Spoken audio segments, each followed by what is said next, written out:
so excited to be back, and it's winter now. It's been a few months since we have seen you and talked with you, and so we're really excited that Christmas is coming up. So we wanted to start off and talk about Christmas. But for those of you who are joining for the very first time, my name is Sawyer.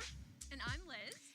And we are so excited that you're here watching with us. So in the chat, we want to know some of your favorite Christmas things. Maybe it's a song, maybe it's a tradition, maybe it's a food, maybe it's a movie. What are some of your super favorite fun things that you like to do or be a part of at Christmas time? We want to know. Let us know in the chat. Yes. Liz, what is your favorite song, movie, food, whatever? I think I'm gonna go with my favorite tradition. Okay. Which is, if you guys don't get a real Christmas tree, you're doing it wrong. So me and my family, we only go to Lowe's to get these Christmas trees. We don't like go to a forest and chop it down or anything, but we like to get the live ones or like the real ones. Yeah. So I think that's like my favorite tradition. We always go, all five of us. Yes. And it's a blast. So I love that. we already got ours this year, but it's like about this tall because we didn't want to pay like the $100 for like a big one. They're expensive.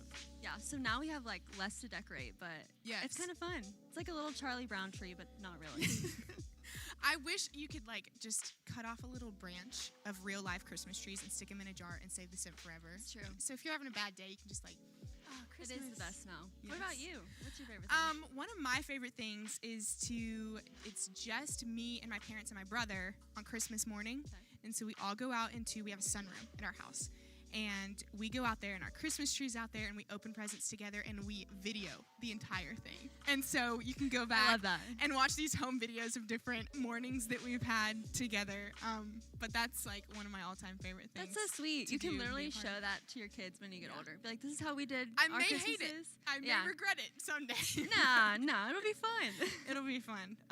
Yeah, and my mom's like baking a ton of cookies right now. Ooh. And it's terrible. She told me yesterday, like the cookies that she had made yesterday, she ate 7, which is literally A girl after my own heart. A girl after my own you heart. go. It's like, why don't you make a cookie I like next? Yeah, seriously. But yeah, so let us know.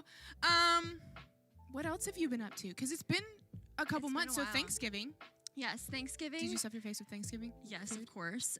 My sister, who lives in North Carolina, came Yeah. home, so our whole family was back together. My little sister came back from college, so it was the 5 of us again. It was nice to not feel like an only child for once. Love it. But yeah, it was just super low-key. Normally we have like family from Florida who comes up, but Yeah. we didn't this year, so Yeah. it was just like a normal day. Are you an ice skater? Random question. Ugh, Do you go I ice haven't skating done around Christmas? it in a while, but Okay. I'm actually pretty good, not gonna lie. Just saying.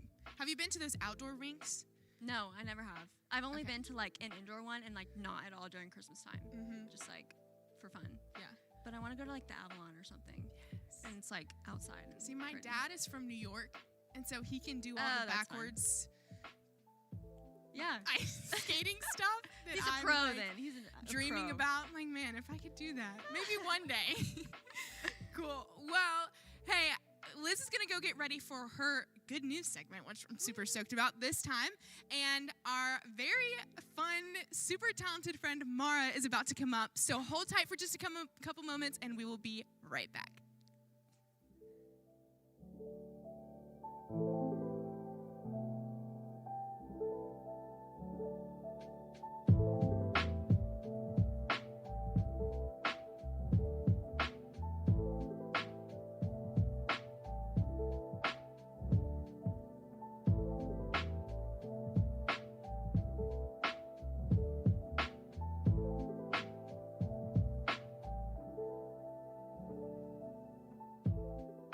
Woohoo! Ta-da! This is my friend Mara. Hello, everybody. Mara, we met in school. Yes. We met. How many semesters ago did we meet? Did we meet junior year? Okay, Is that right? I think so. It was Yeah. fall. It was a fall semester. So, like, fall of junior year, maybe. Yeah. Yeah, in Gainesville. I want to say it was a conflict resolution class too. Was it a conflict resolution? Do you remember? Yeah, I think it was. Do you remember the day that we met? I honestly, you want to know my first impression of you? I do. Okay, so my first impression of you was that you just seemed like very different than everybody else. And at the time, I think I was almost kind of intimidated by it because I was like, I almost feel too not cool enough. No. Like, because you have such a cool presence that I do remember the first time I saw you, I thought you just looked way too cool. Oh my gosh.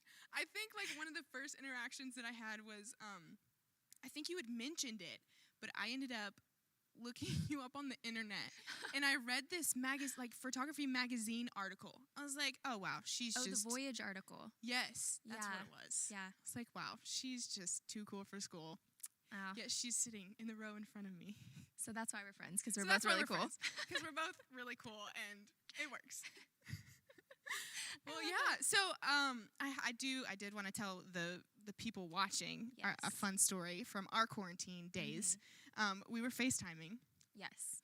and we were ending the call and I think I asked you what if you had noticed about me, like a funny phrase that I say. Yeah, I think you were just asking, is there anything weird, like anything funny that I say, anything Yeah. weird that I do? Yeah. And I was like, well, actually, you know what? Actually, there is. There is one thing that I've always noticed. Yes. Do you Tell the people. Tell the people what it is. Okay, so I am a photographer and I do photography, but Sawyer, she pronounces it faux or photography. She says photography, Yeah. and she's always said it like that. And through our whole friendship, I've never corrected her because, of course, a word's a word. You can say it however you want, but it's just so I interesting. say photographer. My friend Mara's a photographer. Photographer. Yeah. Oh, yes. Good times. Good times. Too fun. Well, tell us a little bit about your background, what you love about photography, what got you started. Okay, so I grew up in a family that always encouraged creativity. My great-grandfather, he was a photojournalist and a painter and a writer and a portrait photographer and just altogether just a very creative person. So my dad always, encouraged me to write, to paint, to draw, to take photos. And the only thing really that stuck was photography because I am horrible at drawing and painting, unfortunately. So from a very young age, I have always taken photos, always enjoyed it. And then when I was in high school, I started getting into yearbook and I had a friend who did photography. And so I started to gravitate away from sports because of an injury, ultimately, and towards, the journalism photography side of things. And so I started my portrait photography business in 2015. Wow. So yeah, that's kind of how I got started with photography Yeah. in the first place. Yeah. And how long has it been where you've been full-time, professional, your own business, entrepreneur, photographer? Okay, so I completely started my business in 2015. I was doing a ton of senior sessions, a ton of family sessions. And in 2016 is when I shot my first wedding. Mm-hmm. I was 17 years old. And I don't know who let me, I do know who let me shoot their wedding, but it's just very crazy to think that someone would trust me at that age to do it. Right. But from there, I shot like 7 or 8 weddings my first year of doing weddings, Wow. which is pretty cool. And that's how I discovered that weddings and couples are my thing. Like, Yeah. that's what I love to shoot. I love to capture connection between two people That's so cool. in love. Yeah. Is there anything specific that you do when you're shooting during a session that you like to do to make the couples or the individuals feel more comfortable? So yes, I would say I could talk about this answer for a long time because connection and connecting with my clients is something that's really important to me, and just capturing connection between the people who I'm photographing if I'm photographing more than one person in general.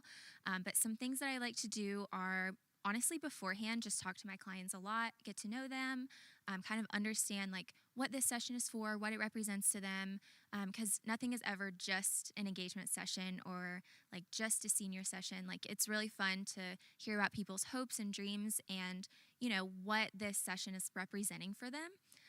But some things during a session is I do keep like open dialogue. I talk to clients a lot. I play music sometimes. I encourage people to move around, to have fun, and just to not take themselves too seriously. Yeah. Yeah. I know we had a fun little shoot a few months ago. Yeah. And I am not great in front of the camera. I'm much better She's behind lying. the camera. And I definitely think that the music helped. It's just like, oh, let's just vibe and take photos and have a good time. So, yeah. It's a fun way to just get out of your own head. A lot of people love music. Right. I love music. And so it's a fun way to also connect. I can ask people, what music do you like? And if you like what's playing, you're going to be like vibing to it. Yeah. Yeah. So for anyone watching, is there anything that you can tell us about the actual art of photography, something that they can try? They're like, oh, over Christmas, I want to try taking a photo. Like, what are some basic things that they can take home and try? So as far as like ideas or ways, like, or do we want to get into like some camera setting stuff? Yeah, let's get into some camera setting stuff. And even after that, we'll talk about that. And then maybe if people don't have a camera, what can we use? How can we use our phones? Yeah. No, I would love to talk about that. I think phone photography it's such a thing now. It's an and art. It is an art. These iPhones, they are very good. They are basically as good as the cameras, you know.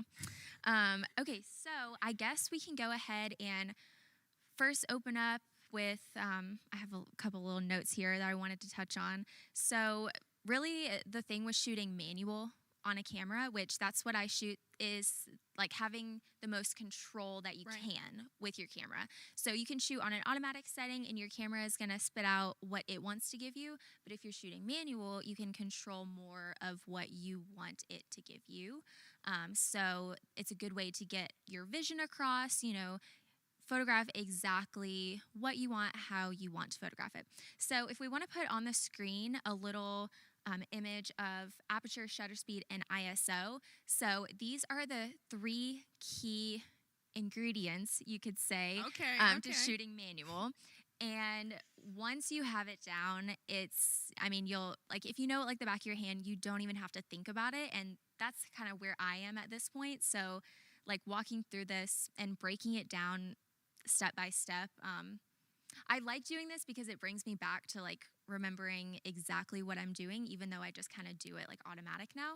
But so the three things, aperture, shutter speed, and ISO. If you're shooting with a camera that allows you to shoot manual, these are the 3 things that you can change to change your photo how you want.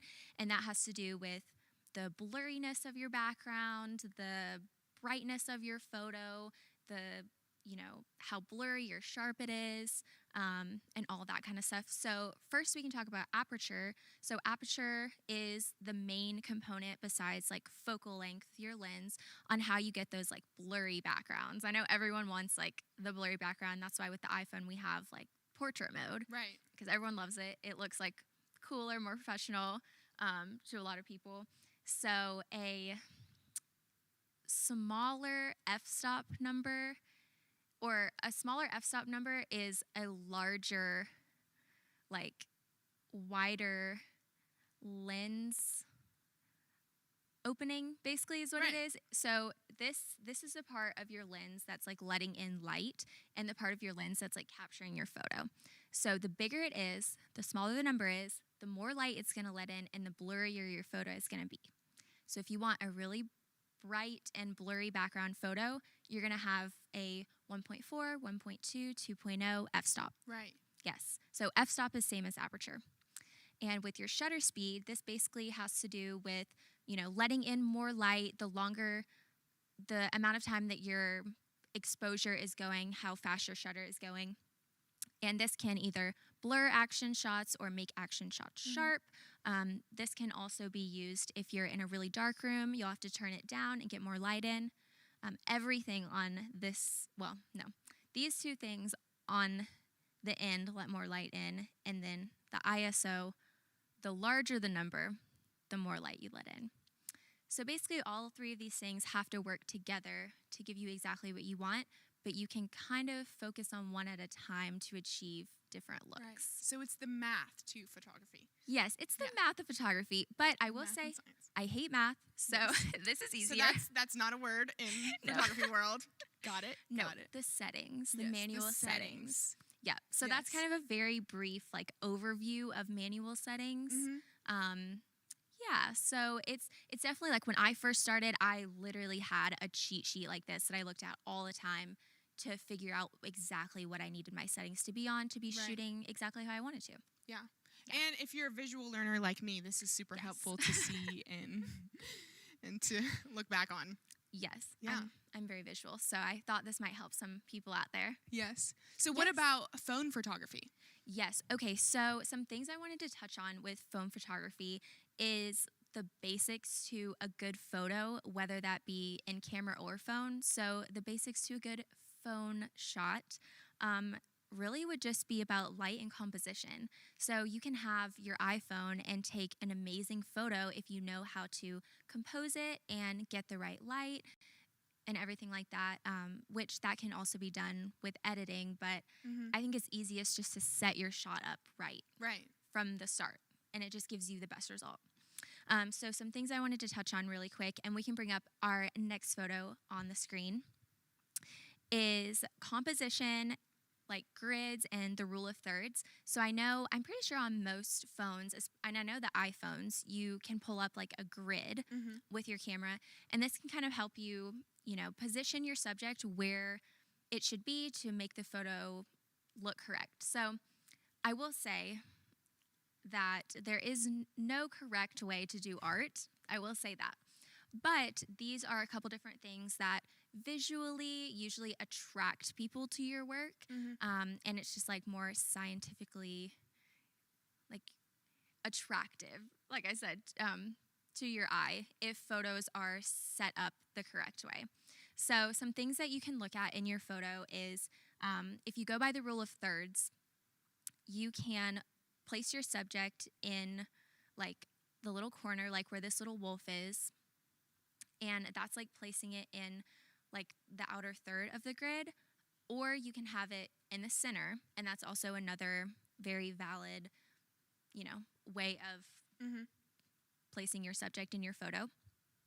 And another thing is horizon lines. So especially if you're shooting like landscape photography or a portrait of someone outside or even like inside a building and you have a lot of straight lines around, you're going to want to make sure the horizon is straight or that the lines closest to your subject are really straight, just to give the illusion of a more professional and more appealing shot, if that makes sense.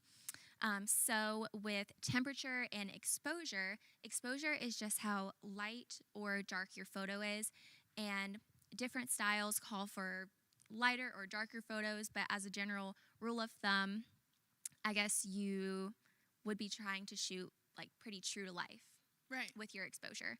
And that can be done. I know on the iPhone you can like click your subject and then you can like scroll up or down with a little slider and it'll let you do like a darker or lighter exposure. So that's pretty cool. And with temperature, that's going to be probably a little bit more on the back end with like if you wanted to edit your photo on your iPhone or use an app, you can change the temperature to either cooler, more blue, or warmer, more like orangey. And again, I feel like a good rule of thumb is to make it like very true to life. Yeah. I love that. Super easy. Yes. Especially if you have an iPhone. Yeah. No, which I don't. So I know. I'm like saying all these things about an iPhone and I'm like, okay, well, she may or may not know what I'm talking about because she does not have one herself. That's so interesting. I need an upgrade.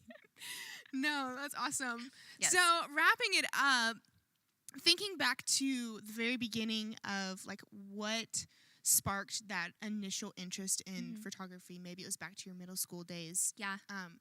What is some advice, a piece of advice that you would give to the girls watching if they're wanting to try something new? Okay, so I would say my best advice would be really just to not take yourself too seriously, especially when trying out new hobbies. I know if I would have taken myself too seriously when I started photography in high school or pursuing more professional photography in high school, I would have probably been very discouraged because most things that you try, when you first try them, you're not going to be the best at them. And you just can't let yourself be, you can't determine everything based off of how good you are at first or if you think you're going to fail or not. So, I mean, life was made for us to enjoy. Like, we shouldn't be walking around worrying about messing up all the time, especially when we're trying to try out these new fun hobbies like photography and just art in general. Is just, it's fun, it's enjoyable, it's something that we're meant to enjoy.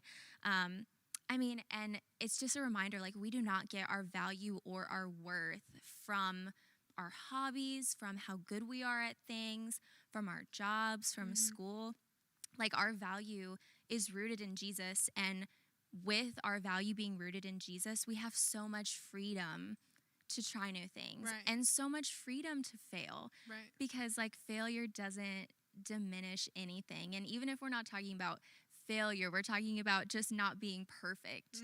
You know, that does not diminish anything from who you are. So it just frees you up so much to just not take life so seriously and just know your value and know that your worth is in Jesus. Right. Yeah. I love that so much. Yeah.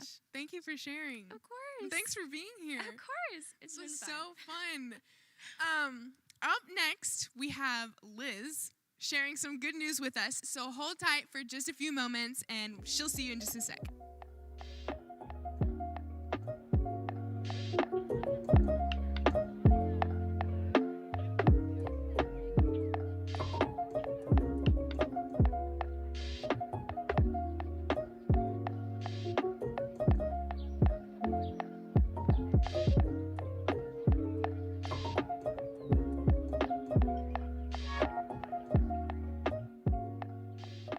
Ladies, welcome back. I just want to say that Mara is also one of my really good friends, and she is incredible at photography, so it was so awesome getting to see her talk about all that kind of stuff. She's so passionate about it and amazing, so she is a real gem. But I have some good news stories for you guys today. First up, we have a story about a World War II veteran named Major Wooten, and he lives in Alabama. His family calls him Pop-Pop, and he unfortunately was one of the many of the elderly who've gotten COVID during this whole pandemic, and his family was obviously very concerned about him, so he was admitted to the hospital, had some health complications, but he actually was released just in time for his 104th birthday, which is so incredible. His family was just over the moon to have him back. The hospital staff and his family lined the halls as he left, and they were just so excited. And now I think that's pretty cool because he has survived not only fighting in a world war, but a pandemic. So super crazy for him. Second story, I'm sure some of you girls might have already seen or heard about this, but a couple weeks ago, history was made for women in sports. A college student at Vanderbilt, she's actually a soccer player, her name is Sarah Fuller. She was the first woman to play in an NCAA Power 5 football game, which is so crazy. So imagine a girl with all these guys out on the football field. Amazing.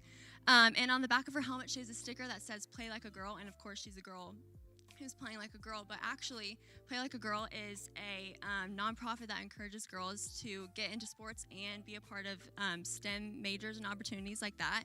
So that is super awesome, and I think that's just so inspiring for all you girls out there. So if you're good at sports, don't let anybody tell you that you can't play football with the boys, because you can.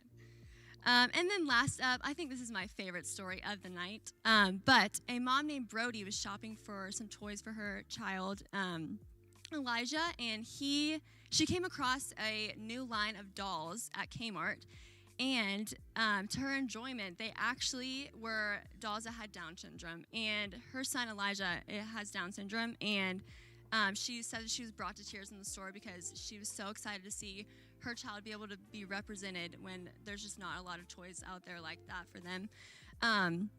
And she just said that's so huge for families like her and like other families who have children on the spectrum, and that just gives and shows them some extra love. So I just thought that was really, really sweet. But those were the good news that I have for you today. Thank you guys so much for tuning in. We are just so happy to have you guys here. Thank you. Our second live or Girl Talk Live was awesome. So we will see you guys around.